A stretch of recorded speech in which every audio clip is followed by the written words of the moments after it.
Hello and welcome to a special episode of We the People, where we continue an open conversation about a perceived stigma that we've been talking about on NDTV for the last few weeks: infertility.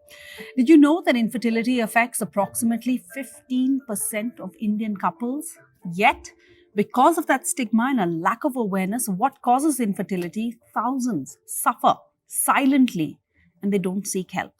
For infertility to be treated, we have to first understand how prevalent it is, why it occurs, and what we can do to resolve it. So, Dr. Mittal, let me ask you, what can we do? How does one strengthen the institutional capacity for operations in India? How do we create more awareness? How do we get more people to talk about this so that they know that you don't waste time? You can come in, because then it makes probably the treatment easier, probably makes your bills smaller at the end of the day if you come in earlier than you do later.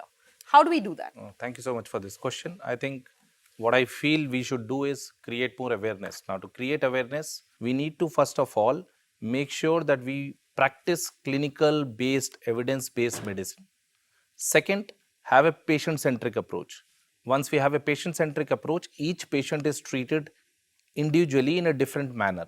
So, not patient A and patient B are same. So, what happens is each patient you have to make a protocol according to that patient's. So what we at Art Fertility Clinics are trying to do, we have something called 3T factors, what we call it. So these are nothing but three trust factors.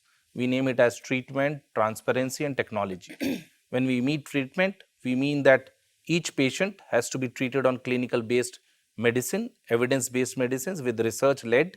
So each person can have a different protocols of, IVF treatment dosage which has to be given, and at what day, what embryo transfer has to happen, when it should happen. So all that has to be led by clinicians.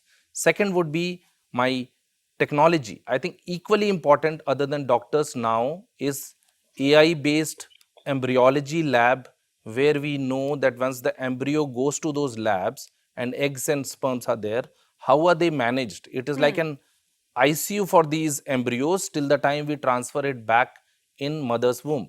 Now, third portion which is important is transparency.